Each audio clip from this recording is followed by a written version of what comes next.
नमस्कार, मैं हूं अनुजा। बिहार इवनिंग बुलेटिन में आपका स्वागत है। आइए नजर डालते हैं प्रदेश की उन 10 बड़ी खबरों पर जो आज सुर्खियों में रही। चिराग पासवान ने अपने मेहमान और हमने आपकी बेटी को लोकसभा का टिकट दिया है, ये कहना है तेजस्वी यादव का। जमुई पहुंचे तेजस्वी ने जनसभा को संबोधित किया। इस दौरान उन्होंने अपने प्रत्याशियों के लिए जनता से समर्थन मांगा। 927 पार्टी को उन्होंने खत्म कर दिया। वो बहुत प्रयास कर रहे थे कि मोदी जी की वीआईपी पार्टी भी खत्म हो जाए। वीआईपी चीफ मुकेश सहनी ने पीएम मोदी पर पार्टी तोड़ने का आरोप लगाया है। सहनी के इस आरोप पर नीतीश सरकार में मंत्री हरि सहनी ने कहा कि जब उन्हें अपने समाज के नाम पर उपलब्धि मिली और मंत्रालय मिला था, तब उन्होंने अपने समाज के लिए कौन सा काम किया। समस्तीपुर में 9वीं क्लास के स्टूडेंट ने स्कूल में फांसी लगा ली। छात्र का शव हाई स्कूल की खिड़की में फंदे से लटका मिला। मृतक की पहचान 15 साल के अनमोल के रूप में हुई है। वो शुक्रवार से लापता था। पीड़ित परिवार का आरोप है कि हत्या के बाद उसे फंदे से लटकाया गया है। मुजफ्फरपुर के मेहंदी सहन में सरकारी बस की टक्कर से 4 साल के बच्चे की मौत हो गई। बच्चा अपने परिजन के साथ मार्केट गया था। घटना के बाद स्थानीय लोगों में काफी आक्रोश है। लोगों ने बस पर पथराव किया। मौके पर ही लोगों ने चालक की जमकर पिटाई कर दी। 1.5 घंटे तक सड़क जाम रहा।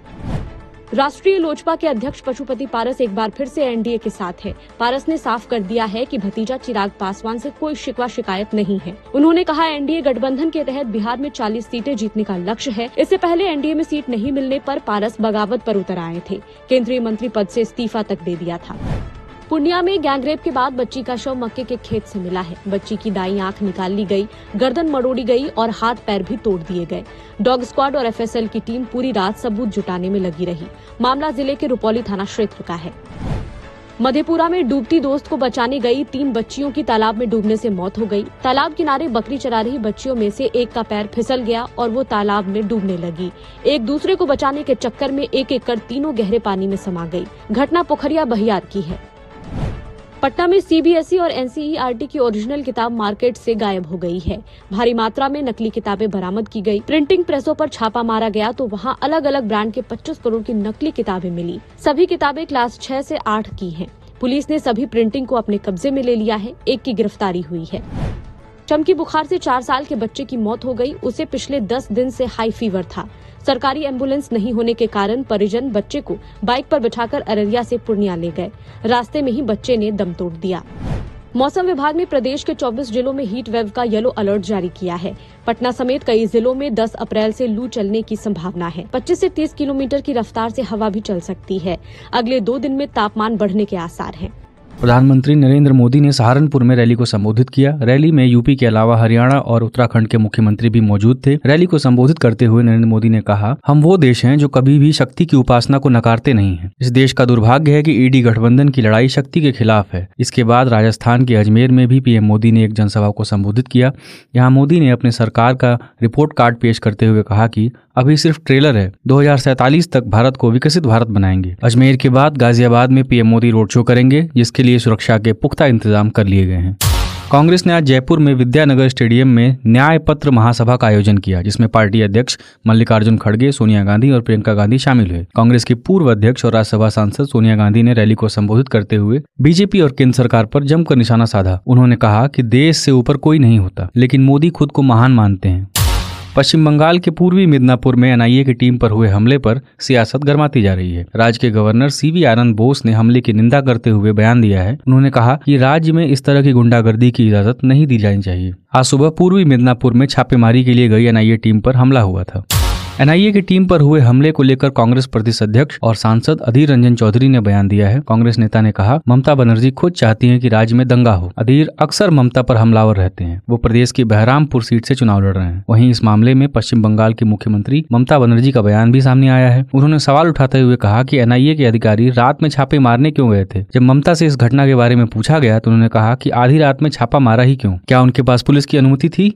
सीपीआईएम के महासचिव सीताराम येचुरी ने केंद्र सरकार पर बड़ा आरोप लगाया है। उन्होंने कहा कि कांग्रेस के बाद हमारी पार्टी का भी बैंक अकाउंट फ्रीज कर दिया गया है। इससे पहले कांग्रेस ने भी केंद्र सरकार पर ऐसा ही आरोप लगाया था। कांग्रेस नेता राहुल गांधी ने कहा था कि इनकम टैक्स ने उनकी पार्टी का बैंक अकाउंट फ्रीज कर दिया, जिस कारण वो लोकसभा चुनाव में 2 रुपए भी खर्च नहीं कर पा रही। तमिलनाडु के सीएम एम.के. स्टालिन ने कहा कि केंद्र सरकार की राजनीति के खिलाफ वो मजबूती से खड़े हैं। उन्होंने कहा कि हम लोकतंत्र बचाने की लड़ाई लड़ रहे हैं, जिसके लिए हमारे पास मजबूत टीम है, जिसमें अखिलेश यादव, उद्धव ठाकरे, अरविंद केजरीवाल और राहुल गांधी जैसे मजबूत नेता शामिल हैं। साथ ही उन्होंने बीजेपी पर धार्मिक भावनाओं को बढ़ाने और नफरत पैदा करने का भी आरोप लगाया। कांग्रेस ने गोवा, मध्य प्रदेश और दादरा के लिए उम्मीदवारों की एक लिस्ट जारी की है। इस लिस्ट में 6 उम्मीदवारों के नाम हैं। इनमें मध्य प्रदेश के 3, गोवा के लिए 2 और दादरा नगर हवेली के लिए 1 उम्मीदवार का ऐलान किया गया है। कांग्रेस ने मध्य प्रदेश के मुरैना से सतपाल सिंह सिकरवार, ग्वालियर से प्रवीण पाठक और खांडवा से नरेंद्र पटेल को उम्मीदवार बनाया है।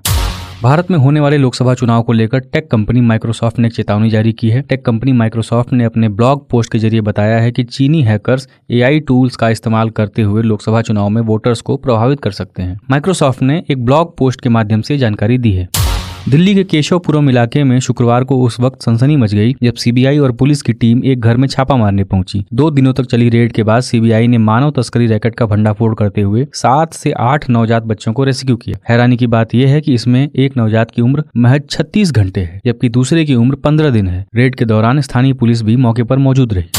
झारखंड के बोकारो स्टील प्लांट में हॉट स्ट्रिप मिल के फर्नेस एरिया में गैस पाइप फट गई, जिसके बाद अफरा तफरी मच गई। प्लांट के कर्मचारियों को 5 किलोमीटर दूर जाने का आदेश दिया गया है। जानकारी के मुताबिक ये घटना कैपिटल रिपेयर के दौरान लापरवाही की वजह से हुई। बताया जा रहा है कि गैस कार्बन मोनोऑक्साइड है जो जानलेवा है। घटना के बाद बाहर आए कर्मियों ने बताया कि गैस की चपेट में दर्जनों कर्मचारी आ गए, जिन्हें नजदीकी अस्पताल के सीसीयू में भर्ती कराया गया है। ओडिशा के तलचर में एनटीपीसी प्लांट में आग लगने की खबर आई है। आग लगने की वजह से एनटीपीसी की यूनिट नंबर 3 बंद हो गई थी। इससे 550 मेगावाट बिजली का उत्पादन ठप हो गया था। हालांकि बाद में उसे बहाल कर दिया गया। आग किन वजहों से लगी ये पता नहीं चल पाया है। फिलहाल सीआईएसएफ और फायर ब्रिगेड की टीम ने आग पर काबू पा लिया है। भारत ने कनाडाई खुफिया एजेंसी CSIS के लगाए गए आरोपों पर कड़ी प्रतिक्रिया दी है। विदेश मंत्रालय ने कहा है कि कनाडा के चुनाव में हमारी दखलंदाजी के आरोप बेबुनियाद हैं। विदेश मंत्रालय के प्रवक्ता रणधीर जायसवाल ने कहा है कि दूसरे देशों की लोकतांत्रिक प्रक्रियाओं में दखल देना भारत सरकार की नीति नहीं है। ये कनाडा ही है जो हमारे आंतरिक मामलों में दखल दे रहा है।